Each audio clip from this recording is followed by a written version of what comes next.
분으로 하여금 복을 상속받게 하시려고 하나님께서 여러분을 부르셨습니다.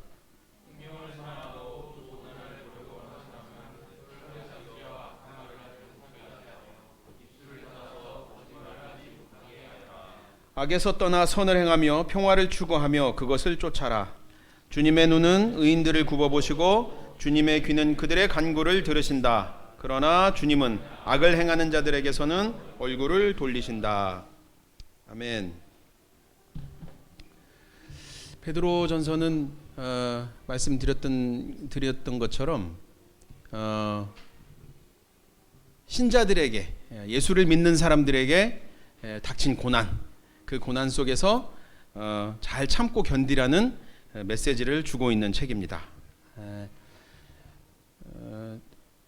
또 말씀드리면 당시에는 아직 그 로마 제국 전체에 기독교를 향한 전체적인 박해가 시작되기는 이전입니다. 그러나 당시에 이 신자들은 예수님을 믿는 것, 그 예수님을 믿어서 예수님의 가르침대로 따라 사는 것 때문에 주변에서 자기들의 그 생활권 안에서 고난을 겪는 그런 지금 상황이었어요. 그러니까 여러분이 직장이나 혹은 뭐 가정인 경우도 있습니다. 아니면 어떤 여러분이 속한 곳에서 하나님 말씀대로 살려고 할 때 고난을 받잖아요. 어려움이 생기잖아요. 그런 신자들에게 주시는 편지가 바로 베드로전서입니다. 2장 11절부터 이 편지의 저자는 하나님의 종으로 살으라라는 그런 내용을 펼쳐가고 있는데, 이 하나님의 종으로 살으라고 할 때 하나님의 종으로 사는 것의 핵심이 뭐냐면 선을 행함으로 고난을 받되 그것을 잘 참고 견디는 것입니다. 선을 행한다는 것은 주님의 말씀대로 살아가는 걸 말하죠. 다시, 하나님의 종으로 산다는 것의 핵심 내용이 뭐냐? 선을 행함으로 고난을 받고 그것을 참고 견디는 것, 그것이 하나님의 종으로 사는 것입니다. 심지어 이 저자는 뭐라고 말을 하냐면 너희가 그것을 위하여 부르심을 받았다, 이렇게 말해요. 우리가 예수님을 믿고 신자가 되기로 되었을 때 우리는 어떤 상황에 자동적으로 들어가게 되는 거냐면 선을 행하면서 고난을 받고 그 고난을 참고 견디는 자리로 들어가게 된다는 거예요. 그렇게 부르심을 받는다는 거예요. 그러니까 이거는 내가 취사 선택할 수 있는 게 아니고, 내가 뭐 머리를 잘 써서 혹은 내가 어떻게 행동을 잘해서 내가 이 고난을 피해갈 수 있다, 안 받을 수 있다, 그런 얘기가 아니고, 이거는 그냥 내가 신자라면 당연히 받을 수밖에 없는, 처할 수밖에 없는 상황이라는 거예요.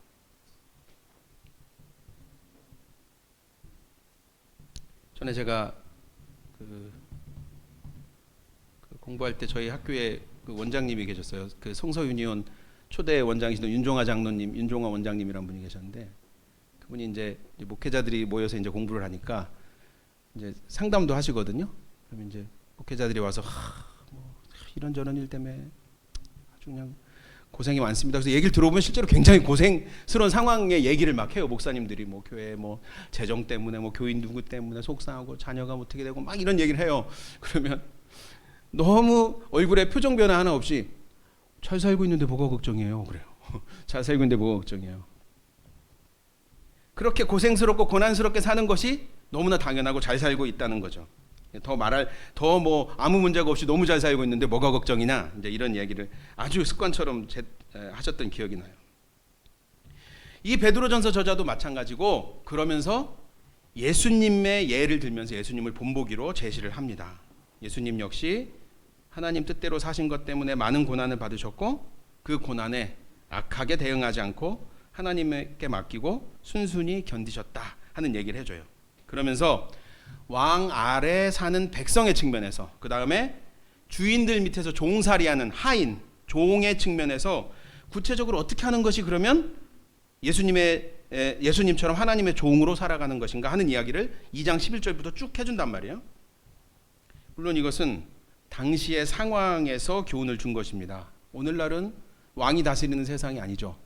왕이 있는 나라도 있지만 뭐 거의 상징적이고요. 또 노예 제도도 없어졌습니다. 종살이 하는 사람은 이제 없어요. 하지만 분명히 오늘날 신자들에게도 해당되는 교훈을 우리가 이 말씀 속에서 찾을 수가 있겠죠. 오늘 우리가 읽은 이 3장 본문도 마찬가지입니다. 1절에서 7절까지 보면 아내와 남편들에게 주는 교훈이 나와요. 근데 오늘날은 가정의 모습도 상당히 다르죠. 그리고 아내의 위치도, 남편과 아내의 위치도 많이 다릅니다. 당시에는 절대적으로 가부장적인 사회였고, 그렇지만 지금은 뭐 가모장적인 사회. 제가 볼 땐 저는 가모장적인 사회다. 세상이 잘못됐다, 좀 이렇게 생각하는 사람인데, 농담입니다. 지금 하여튼 상황이, 위치가 이제 많이 달라졌어요. 당시의 상황과 문화 속에서 적용점을 말씀해 준 것이죠. 그러나 다시 말씀드리지만 그렇다고 해서 오늘날 우리와는 상관없는 것이냐라고 그렇게 해서는 안 된다는 겁니다. 오늘 우리 신자들이 적용해야 할 교훈이 분명히 있다는 거죠. 재밌는 것은 아내와 남편들에게 교훈을 주고 있는데 아내들에게 훨씬 얘기를 많이 해요. 1절에서 7절까지 교훈을 주면서 6절에 걸쳐서 여인들에게, 아내들에게 말하고 남편들에게 말하는 거는 딱 한 절밖에 없어요. 왜 그럴까요? 당연히 여자들이 잘못을 더 많이 하기 때문이겠죠. 라고 이렇게 말하면 안 되는 거예요. 옛날엔 이렇게 말했어요. 제가 어렸을 때 우리 목사님들은. 그렇지 않죠? 왜 여성들에게 하는 권면과 교훈이 훨씬 많을까요? 아마도 당시 교회에 여자 교우들이 훨씬 많았기 때문이겠죠. 우리 교회만 해도 지금 이렇게 딱 봐도 우리 교회는 남녀 성비가 상당히 이게 골고루 되어 있는 편이에요. 그리고 가정 전체가 이렇게 신앙생활, 교회 생활을 하는 편이죠. 우리 교회는. 근데 사실은 다른 데는 그렇지 않아요.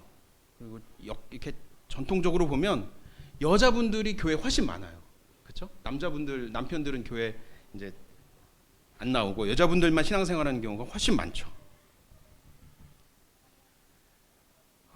종과 지금 주인의 관계에 대해서도 권면하면서도 마찬가지예요. 주인에게 주는 권면은 하나도 없어요. 왜 그럴까요? 역시 당시 교회에 아마 하인 노릇하는, 종 노릇하는 교인들이 대부분이었을 거예요.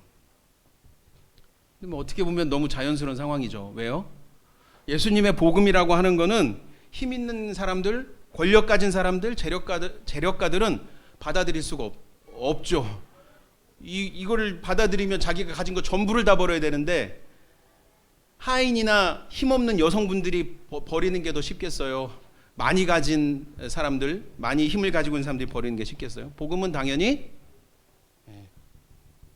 적게 가지고 힘이 약하고 힘이 없고 이런 분들이 복음을 받아들이기가 훨씬 쉬운 것이고, 그러다 보니까 당시 교회의 여성분들이나 종 노릇하는 분들이, 가난하고 힘없는 분들이 당연히 훨씬 많았겠죠. 아내들에게 주는 교훈의 내용은 요약해서 말씀드리면 남편에게 순종해라. 거치장에 너무 신경 쓰지 말고 온유하고 정숙한 마음으로 속사람을 단정하라 라는 거죠.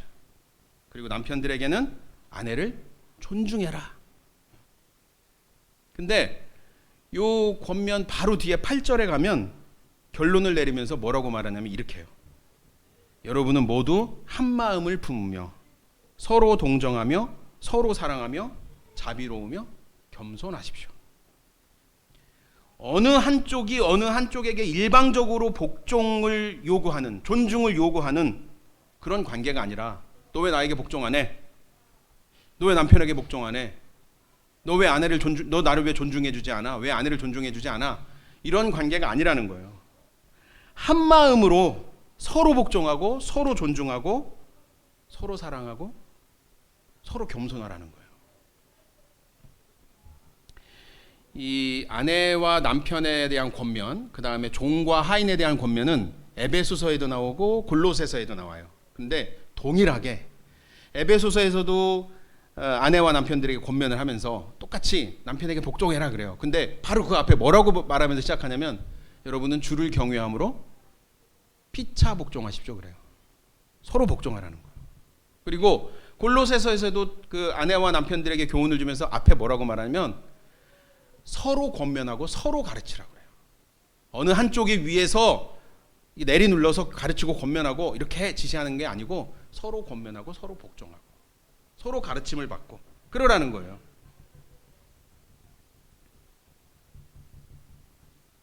그러니까 아내들에게 주는 교훈, 남편들에게 주는 교훈, 종들에게 주는 교훈 모두 우리가 신자들 간에 이웃들 간에 어떤 태도로 대해야 되는가에 대한 교훈으로 우리가 받아야 돼요. 심지어는 이 3장 1절에서 아내들에게 교훈을 하면서 뭐라고 말하냐면 믿지 않는 남편에게도 복종하라고 말을 해요. 믿지 않는 남편에게도. 여기에 이제 말씀에 복종하지 않는 남편이라고 하는 표현은 믿지 않는 남편일 가능성이 일반적으로 가장 그렇게 많이 생각을 합니다. 드물기는 하지만은 믿지 않는 아내에게도 마찬가지겠죠. 똑같이 믿지 않는 아내에게도 늘 겸손하고 그 복종하는 자세로 아내의 말을 경청하고 역시 그래야 된다는 거예요. 그러니까 이 말씀은 신자들끼리만 어떻게 대하라 이런 얘기가 아니라 신자들은 물론이고 믿지 않는 사람들에게도 대할 때 항상 겸손하고 항상 존중하고 사랑하는 마음으로 그렇게 대하라는 그런 가르침이죠. 그렇게 살다 보면 어떻습니까, 여러분? 그렇게 살다 보면 온풍기를 꺼도 되지 않을까요? 혹시 어떠세요? 추워요? 네, 그래서 끄면 안 되겠습니다. 네.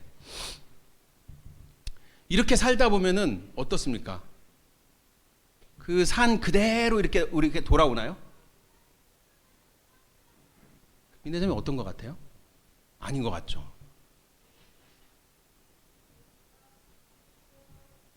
선희자매님 어떠신 것 같아요? 아닌 것 같죠. 네. 너무 세상을 어둡게 사시는 거 아니에요? 맞아요. 이렇게 선하고 착하게 살면 그게 그대로 돌아오면 좋은데 항상 그걸 이용해서 자기들의 욕심을 챙기기 위해서 악하게 대하는 사람들이 있죠. 그는 피해갈 수 없어요. 피해갈 수 없어요. 우리가 잘못해서 신자가 잘못해서가 아니라 잘해도 그런 일이 생긴다는 거예요. 근데 그거는 우리의 부르심이 그렇다는 거예요. 우리가 예수님을 믿기로 결심하는 그 순간 우리는 그건 피할 수 없는 운명이에요. 그건 그냥 운명이에요. 그게 베드로전서의 가르침이에요. 그런데도 신자들은 어떻게 하냐면 똑같이 대하지 않고 악하게 대하지 않고 이용해 먹지 않고 오히려 손해를 보고 내가 피해를 보고 그걸 견디고 그러면서도 아니 당연하죠. 제가 이렇게 부름 받았는데 저는 그냥 이게 예수님 걸어가신 길이고 하나님 가르쳐 주신 길이라고 우리는 그래서 삽니다. 그러는 거지. 뭐 그것 때문에 그 억울함에 그 뭐 완전히 이렇게 잠식당하고 그러지 않는다는 거예요.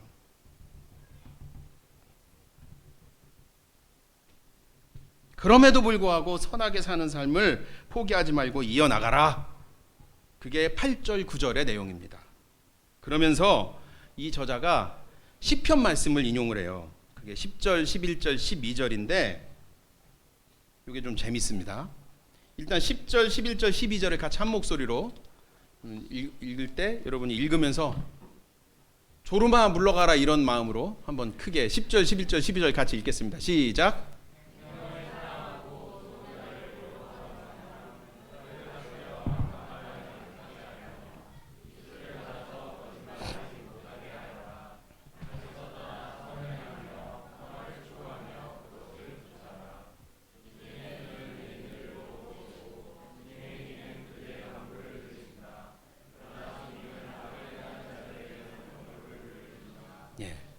여기 시편 34편의 일부분이에요. 그 시편 부분도 한번 같이 읽어볼게요. 시편 34편 12절부터 16절까지 같이 여러분 또 읽겠습니다. 시작.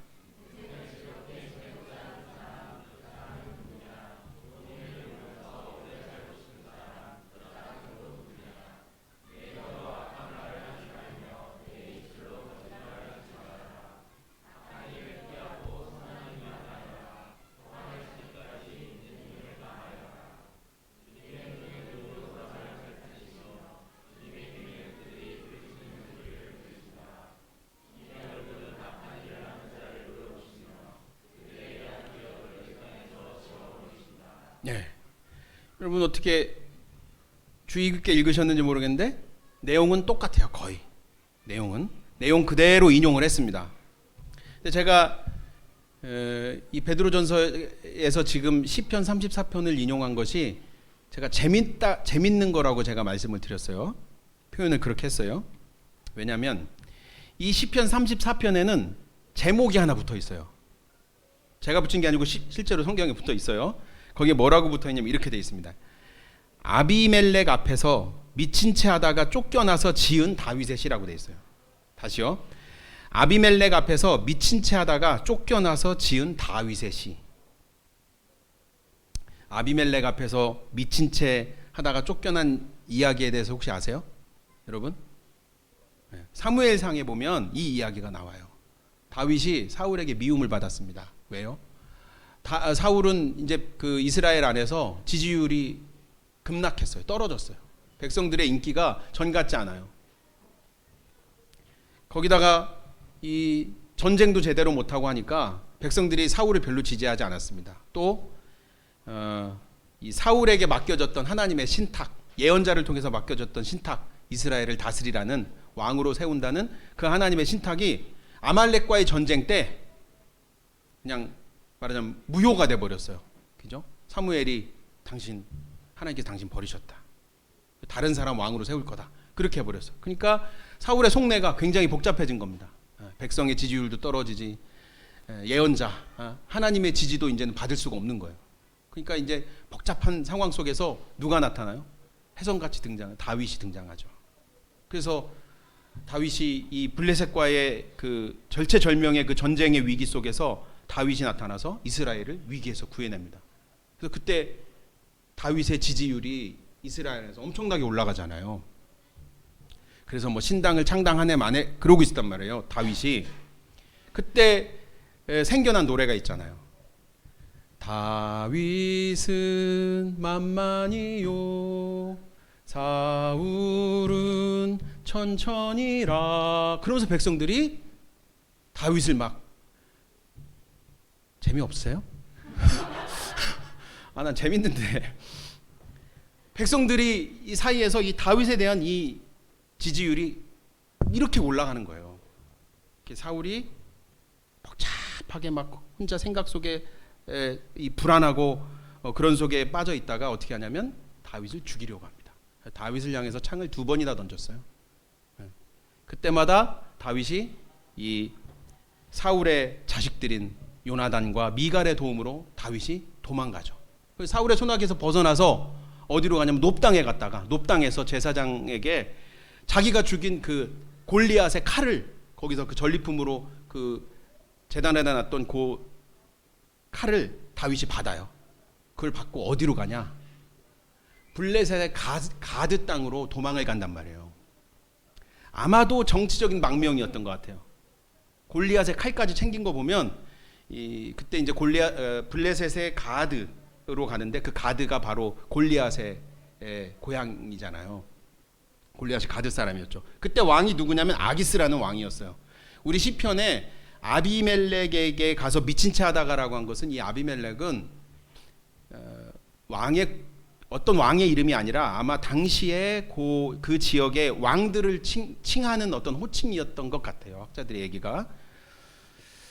그때 이제 가드의 왕이 아기스였는데 아기스한테 이제 도망을 간단 말이에요. 사윗이 군사를 이끌고 쫓아오니까. 그래서 이제 아기스도 처음에는 이 다윗이 정치적인 망명을 한 것인가라고, 왜냐면 골리앗의 칼까지 가지고 왔으니까 그렇게 생각을 했는데 이 사람이 누구예요? 다윗이잖아요. 골리앗을 쓰러뜨리고 블레셋을 승리의 목전까지 갔던 블레셋을 초토화시켜버린 이 장본인이란 말이에요, 다윗이. 그러니까 이 아기스가 복잡해지는 거죠. 머리를 굴리는 거죠. 그리고 이제 왕궁 안에서 저 다윗이 누구냐, 저 받아주면 안 된다, 저 죽여버려야 된다, 이런 이제 아마 갑론을박이 있었던 것 같아요. 그러니까 다윗이 어떻게 합니까? 거기서 사무엘상에 보면 거기서 정신병자 행사를, 정신 나간 척을 해요. 정신 이상자처럼 행동을 해, 연기를 한단 말이에요. 막 침을 막 이렇게 흘리고 그렇게 했다고 돼 있어요. 헛소리를 하고. 그렇게 해서라도 목숨을 부지한 거예요, 다윗은. 그러나 그것마저도 여의치 않게 되니까 다윗이 거기서 또 도망을 치죠. 그러니까 여러분 생각해 보세요. 다윗이 왕이 되기 전의 사건이잖아요. 다윗이 왕이 돼서 이 사건을 생각하면, 이 일을 생각했을 때 이거는 다윗에게는 어때요? 흑역사예요.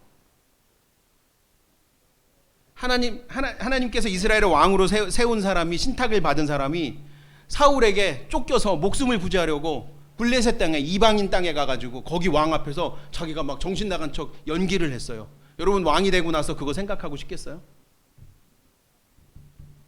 승정원의 신하들이 매일 왕조실록, 다윗 왕조실록을 기록해가지고 다윗에게 결제받으러 오잖아요. 그럼 다윗이 딱 보고 야 이건 빼. 뭐 좋은 일이라고 이걸 기록해놨어. 야 이건 실록에서 빼라. 그러지 않겠어요? 근데 그 이야기가 사무엘상에 기록돼 있고, 시편에 그 처참한 속에서 이방 땅에, 그 블레셋 땅에, 성경에 나오는 표현대로 하면 저 할례 받지 않은 백성, 그 왕 앞에 가서 정신 나간 척 연기를 하는, 거기서 쫓겨서 도망 나오면서 지은 시가 시편 34편이라는 거예요. 아까 여러분들이 읽으신 그게, 그 부분을 지금 베드로서가 인용하고 있는 거예요. 이 34편의 내용을 보면 내가 항상 하나님을 찬양하겠다. 여호와께서 나를 모든 환난에서 구원하셨다. 젊은 사자는 궁핍하여 굶주릴지라도 여호와를 찾는 사람은 부족함이 없을 것이다. 이렇게 하면서 뭐라고 말하냐면, 내가 여호와를 경외하는 법을 너희들에게 가르쳐 주겠다라고 하면서 오늘 베드로전서에서 인용한 그 부분을 얘기하는 거예요. 인생을 즐겁게 지내고자 하는 사람, 그 사람 누구냐? 좋은 일을 보면서 오래 살고 싶은 사람, 그 사람은 또 누구냐? 내 혀로 악한 말을 하지 말고 내 입술로 거짓말 하지 말아라. 악한 일은 피하고 선한 일만 하여라. 평화를 찾기까지 있는 힘을 다하여라. 주님의 눈은 의로운 사람을 살피시며 주님의 귀는 그들이 부르짖는 소리를 들으신다. 주님의 얼굴은 악한 일을 하는 자를 노려보시며 그들에 대한 기억을 이 땅에서 지워버리신다.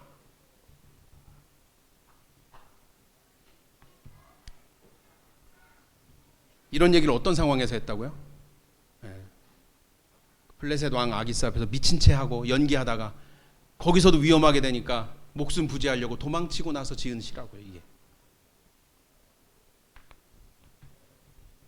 그 시 속에 이 과정을, 그 불안과 공포와 그 위기의 순간을 막 벗어난 다윗이 내뱉은 시가, 이런 꼴 안 당하려면 힘을 키워라, 과학기술을 육성해라, 국방력을 길러라, 경제가 살아야 된다, 교육제도 개혁해야 된다가 아니고, 악한 말 하지 마라, 거짓말 하지 마라, 악한 일 피하고 선한 일을 행하여라, 평화를 추구해라.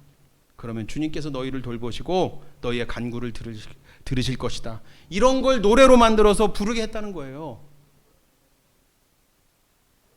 그리고 이 노래가 다윗으로부터 600년 뒤에 바벨론의 포로로 끌려간 그 사람들이 이 다윗의 노래를 성경에 넣고 성경에 기록을 하고 바벨론 땅에서 종살이하면서 말할 수 없는 고생 속에서 하나님의 뜻을 벗어나지 않고 의롭게 살려고 애쓴 이 다윗의 시를 떠올리고 노래로 부르면서 자기들의 민족적 정체성, 신앙의 정체성을 붙들기 위해 안간힘을 썼다는 겁니다. 그리고 그로부터 또 600년 정도 뒤에 예수를 믿는 것 때문에 여기저기 흩어져 살면서 자기들이 사는 땅에서 무죄한 고난을 당하면서 고통당하고 있는 그리스도인들에게 편지를 써서 당부하고 있다는 거예요.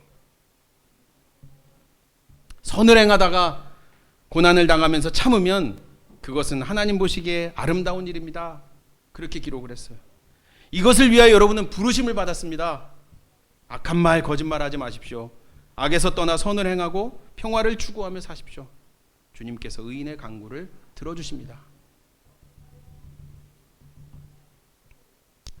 어느 때보다 위로와 격려가 필요한 시기입니다. 시대적으로 그래요. 전쟁의 소식이 큰 전쟁의 소식이 들리고 남북 관계 계속 위기를 조장하고 있습니다. 힘 가진 사람들이, 언론들이. 정치적 상황 쉽지 않고 경제적 상황 IMF 때보다 더 어렵다라는 전문가들의 말이 나오고 있습니다. 실제로 물가는 폭등했고 주머니는 얇아졌습니다. 여기 앉아 계시는 여러분들 어느 누구 하나 그렇게 편하게 살고 있는 분들 없습니다. 지난달로 실직한 지 1년 됐습니다. 제 얘기입니다. 제 얘기예요. 제 얘기예요. 4월 1일 날 이용사 실기시험을 앞두고 있습니다. 당연히 여러분 모두, 우리 모두 위로와 격려가 필요합니다. 하지만 가끔 그런 생각이 들 때가 있어요. 우리의 교회들이 위로와 격려를 주는 일에만 너무 몰두하고 있는 건 아닐까? 우리는 교회에 가서 위로와 격려만 받으려고 하는 것은 아닐까? 그래서 내가 위로받지 못하고 내가 격려받지 못하면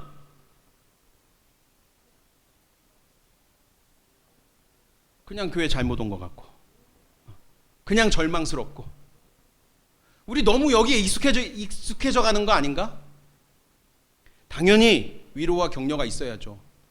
교회는 위로와 격려의 공동체입니다. 하지만 2000년 전에 나그네처럼 흩어져서 고난 속에 살아가면서도 선을 행하는 일에 힘을 쏟고 그러면서 고난은 당하는 것을 당연하게 받아들이며 견뎠던, 그리고 그런 사람들에게 편지를 써서 여러분 당연한 겁니다. 여러분 그걸로 부르심 받았습니다. 흔들리지 마십시오. 여러분 잘 살고 있는 겁니다. 계속 고난 받으면서 그럼에도 불구하고 선을 행하시고 그 고난 잘 참고 견디십시오. 여러분 그걸로 부름 받았습니다. 라고 편지를 써서 보내던 그 교회의 분위기, 그 우리의 선조들의 그 신앙의 유산을 한번 생각해 본다면 우리가 어떻게 해야 되는가? 어렵고 힘드니 어떻게 살아도 다 이해되고 수용되는 것이 아닙니다. 적어도 신자들에게는 그렇습니다. 왜냐하면 다시 말씀드리지만 신자들은 선을 행하며 고난당하는 삶의 주인공들로 부름받았기 때문입니다. 단순히 어려움을, 단순히 고생을 견디는 게 아니라 그 고생 속에서도 선을 행하고 옳은 길을 따라 걸으려는 바로 그것을 견디고 참는 것이죠. 지지난주인가요? 우리 나눔 시간에 우리 황경인 형제님이 그 직장에서 이제 분란이 있었고 그 분란 속에서 어떻게 하는 것이 하나님 뜻대로 하는 것인가 고민을 하고 그대로 하려고 할 때 주변에서 들어오는 비난과 압력의 화살들을 견디고 있는 이야기를 해주셨었죠. 우리 일부에 오셨던 김진기 교우님은 이제 조용히 그냥 계시다가 올라갈 때까지 다 올라가셨으니까 이제 1년만 잘 버티면 그냥 은퇴를 하시는 거고, 뭐 연구원이라는 데가 무슨 대단히 그렇게 무슨 큰 힘의 그 어떤 뭐랄까요, 힘을 가지려고 하겠어요. 그냥 가만히 잘 계시다가 은퇴하시면 되는데 그 연구원에서 고난당하는 그 한 사람을 외면할 수 없어서 사람들이 이제 조금 있으면 은퇴해지잖아요. 별로 잃어버릴 것도 없으시잖아요. 대책위원장 맡아주세요 해가지고 그 대책위원장을 맡으시고 일주일 내내 그 문제 때문에 언론에 뛰어다니고 도청에 뛰어다니고 하시는 이야기를 들으면서 저는 참 자랑스럽다. 그런 분들이 자랑스러운 거죠. 그죠? 예수 믿고 갑자기 뭐가 잘 돼가지고 빵 터져서 갑자기 안 되던 사업이 막 갑자기 잘 돼서 돈을 많이 벌고 그런 것도 살짝 부러울 때가 있긴 하지만 진짜 자랑스러운 것은 그게 아니잖아요. 제 친구 중에 출판사를 운영하는 친구가 있어요. 제 친구가 요즘 기획하고 있는 책이 하나 있는데, 치매에 걸려서 요양원에 누워 계시는 한 할머니 노인의 일기를 정리하면서 굉장히 큰 감동을 받고 있습니다. 이거를 조금씩 맛보기로 페이스북에 올려요. 이 할머니는 저희 어머니 연배 되시는 이제 80대 노인이신데, 전라남도의 한 섬에서 평생 남편과 염전에서 일하고 또 농사일하고 그러면서 교회를 섬기고 아이를 입양해서 목사로 키워낸 그런 분입니다. 그런 분이 종일 죽도록 일하고 하나님께 기도하면서 그거를 일기로 남겨놓으신 거예요. 이 일기가 치매에 걸린 이후에 아들에 의해서 발견되었고, 이 일기를 통해서 이 아드님도 자기가 입양된 사실을 알았고, 자기 부모가 평생 어떻게 고생을 하며 하나님을 의지하며 살았는지 발견하고 충격을 받습니다. 이 목사님이. 아직 책으로 나오기 전이지만 이미 공개된 이 일기의 한 토막을 제가 여러분들께 좀 읽어드리겠습니다. 1994년 5월 18일 수요일입니다. 94년. 염전에서 소금 일을 하는데 느닷없이 눈물이 툭 떨어졌습니다. 일이 너무 고되니 슬픔이 몰려왔습니다. 내가 힘든 농사일에 염전 일까지 하게 될지 상상도 못했습니다. 내 몸은 워낙 약한데 피곤이 쌓입니다. 어떻게 살아야 주님 안에 사는 것인지 돈이 무엇인지 정말 모르겠습니다. 이런 마음에 참 힘든 하루였습니다. 그런데 오늘 3일 저녁 예배에 설교 말씀이 어떻게 살아야 할까라는 제목이었습니다. 그래서 큰 은혜를 받았습니다. 다음 날 1994년 5월 19일 목요일, 오늘 아침에는 우리 주님께서 용서해 주실 것을 믿고 새벽 기도를 빠지고 새벽 3시에 일어나 염전 작업을 하러 갔습니다. 1994년 5월 20일 다음 날 금요일입니다. 오늘은 아침부터 비가 한 방울씩 떨어지는 날씨였습니다. 그러나 우리 주님은 우리를 오늘도 지켜주실 줄 믿고 기도했습니다. 오늘은 염전에서 일이 너무 많았습니다. 비 온다고 인부들도 다 돌아가 버려서 우리 부부 둘이 나서서 일을 해야 했습니다.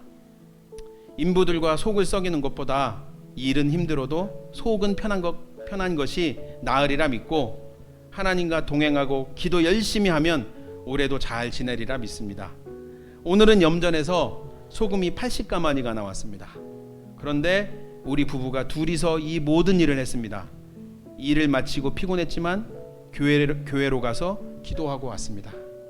1994년 5월에 3일 동안에 있었던 이야기를 이 어머님이 기록해 놓으신 겁니다. 평생을 농사일에 염전일에 고생하며 살아온 노부부에게 남은 것은 가난하게 독일에서 목회하고 있는 아들, 입양한 아들, 그리고 치매에 걸린 병든 몸. 지금은 아들도 제일 못 알아보신대요. 아들이 오면 알아봤다가 또 잊어버리고 그러신대요. 이분들에게 남아있는 것이 그것뿐이라고 우리가 이분들의 삶을 불행한 것이라고 혹시 할 수 있을까요? 아, 불쌍하다, 불행하다, 예수 믿는다고 남는 것이 저것밖에 없는가, 뭔가 잘못된 건 아닌가. 글쎄요, 만약에 우리가 그렇게 생각한다면 적어도 우리는 기독교 신앙에 대해서 잘못 이해하고 있었던 것이죠. 그렇게 생각하는 우리가 하나님 앞에서 회개해야 됩니다. 이분들은 고생 속에서도 언젠가 하나님 품에 안겨 안식할 소망으로, 우리 아들이 신학교 가서 가난한 사람들, 힘없는 사람들을 도와주는, 섬기는 그런 목사가 되도록 그 소망을 가지고 아들을 키우고 교회를 섬기며 사셨습니다. 세속적인 관점에서 이분들의 인생은 불쌍하고 불행한 것이라고 할지 모르겠습니다만, 적어도 베드로전서의 관점에서는 이분들은 하나님께 칭찬받으실, 하나님의 부르심에 너무나도 합당하게 살아온 신앙의 모범이라고 자신 있게 말할 수 있지 않겠습니까? 다 같이 기도하겠습니다.